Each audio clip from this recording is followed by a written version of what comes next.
Today is going to be a little bit of a different video. I'm typically posting content on print on demand, but the other thing that I'm really passionate about is just building brands in general and starting your own business. We're in this year and this era of people wanting to become more entrepreneurial, and I feel like there's not enough education out there that you can do it.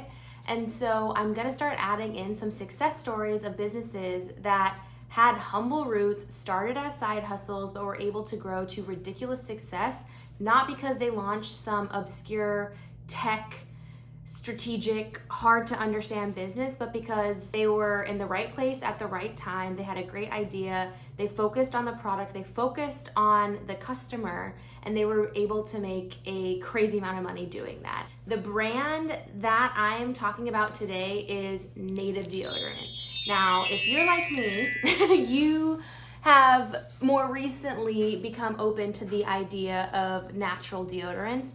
For years, I think all of us just used the Secret or Old Spice stick that we got at the store.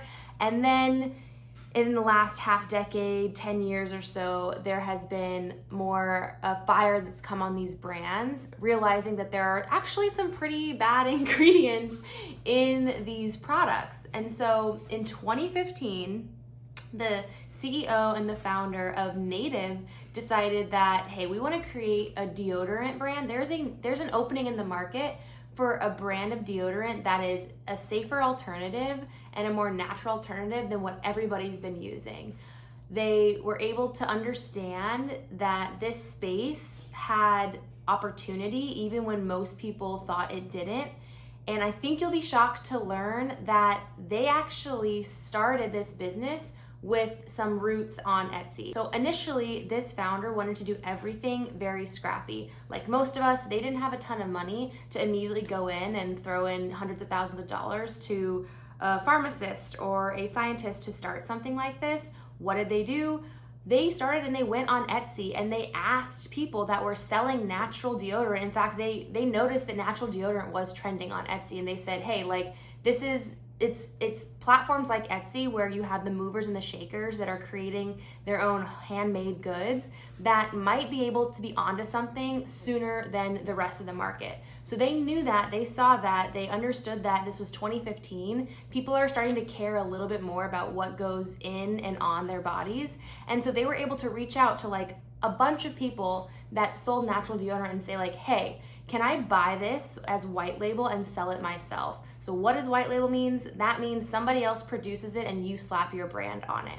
That was how they got started, is they found somebody that was doing this, had some success, had a formula, had a product, and they were able to then take that product, start selling it on their own through their own website, getting customer feedback on what was working, what wasn't working, did the formula make sense, did the people like it, and then start iterating on that success. So that's how this brand got so popular initially. They were selling a deodorant stick that was $12, which was easily 3 times more expensive than any other stick on the market. And that's why investors and whatnot laughed at them. They said, hey, this is not a space that we think is profitable and that people are going to invest in, but it absolutely is. So they kept with that model of just being really diligent and caring obsessively about the customer, iterating the formula over and over again, asking for feedback, running the customer service through themselves. And within 2 years, they were approached by Procter Gamble. Procter Gamble had not done an acquisition for over a decade, and yet they came out of the woodwork for this company that started white labeling off of Etsy to basically come in and do a $100 million deal. And so within 2.5 years of launching this brand, Native was sold for over $100 million and had a crazy acquisition story that I think all of us can take inspiration for. Literally, find a niche that there is people that use that. Everybody uses deodorant.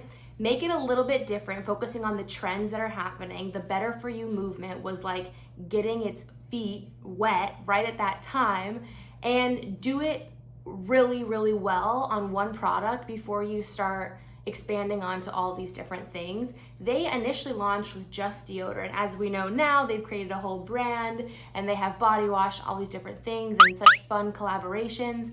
But those are the top 3 things that they really focused on. And I think if we took a lesson from that book, we'd be able to find some pretty great ideas out there. So keep listening, subscribe, follow. I'll be posting more content. And as always, thank you for checking out my channel. Let's make it rain.